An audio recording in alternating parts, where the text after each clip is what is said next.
Hello दोस्तों, नमस्कार। मैं हूं आपका अनुराग और आप देख रहे हैं अनुराग विजुअल्स।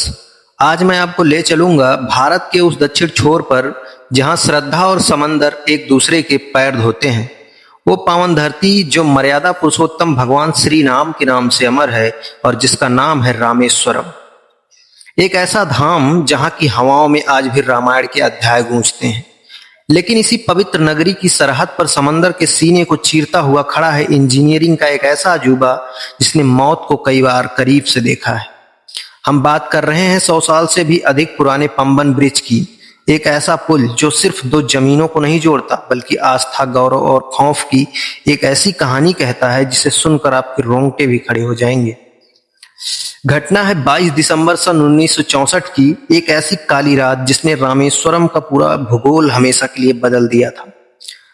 पंबन स्टेशन से निकली धनुषकोटि पैसेंजर ट्रेन इसी पुल से गुजर रही थी, लेकिन किसी को अंदाजा नहीं था कि यह सफर उनका आखिरी सफर होगा। अचानक समंदर ने अपना रौद्र रूप दिखाया। लहरें इतनी ऊंची थी कि वो पुल को निगलने को भी तैयार थीं।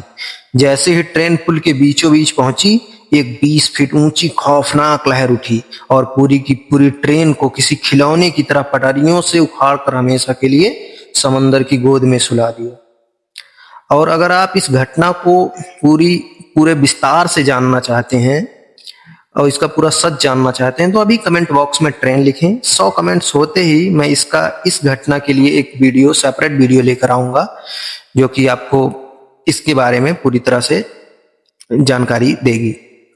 हम आगे चलते हैं, अपने पंबन ब्रिज के बारे में बात करें। सन 64 की उस तबाही ने इस पुल की कमर लगभग तोड़ ही दी थी, लेकिन पंबन का इतिहास सिर्फ गिरने के लिए नहीं बल्कि बार बार उठने के लिए लिखा गया था।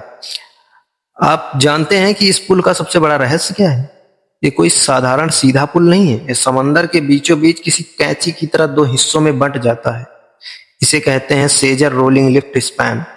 सन 1914 में जब दुनिया के पास आज जैसे सुपर कंप्यूटर्स नहीं थे, सन 1914 की बात कर रहा हूं मैं, जब आज जैसे सुपर कंप्यूटर्स नहीं थे, तब भारतीय और ब्रिटिश इंजीनियर ने ऐसा करिश्मा कर दिखाया था कि हजारों टन भारी लोहे के पंख आज भी बिना किसी बिजली के सिर्फ हाथों से घुमाकर ऊपर उठा दिए जाते हैं। ये इंजीनियरिंग नहीं तो ये समंदर के ऊपर लिखा गया एक चमत्कार था।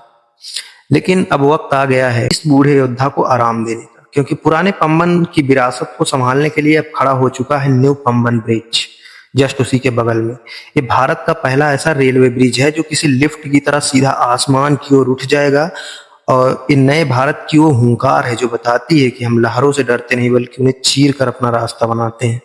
वैसे मैं आपकी जानकारी के लिए बता दूं, ये ब्रिज उठता इसलिए है कि जब नीचे से कोई पानी की जहाज पार होती है और बहुत ऊंची हो तो पुल को ना पार कर पाए, तो ये पुल अपनी कैंची की तरह दोनों साइड से ऊपर उठ जाता है और जब जहाज पार हो जाती है पानी वाली, फिर ये नीचे चला जाता है।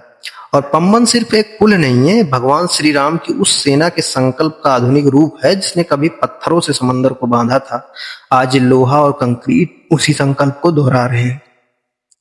100 साल पहले हजारों तूफान और लाखों यात्रियों की उम्मीदें। पंबन का पुराना पुल अब भले ही थक चुका हो, लेकिन इसकी हर एक कील में भारत का गौरव और संघर्ष कैद है।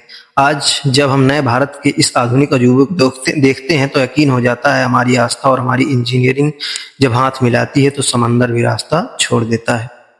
रामेश्वरम की ये पावन यात्रा उम्मीद है आपको अच्छी लगी होगी। इस पंबन ब्रिज के बारे में अगर आपको पता था पहले से तो आप कमेंट बॉक्स में जरूर लिखना, और अगर नहीं पता था और आपको जानकारी अच्छी लगी तो वीडियो को लाइक करना और इस चैनल को सब्सक्राइब करना मत भूलना। मिलेंगे एक और नई रोमांचक दास्तान के साथ, तब तक के लिए जय हिंद, जय भारत।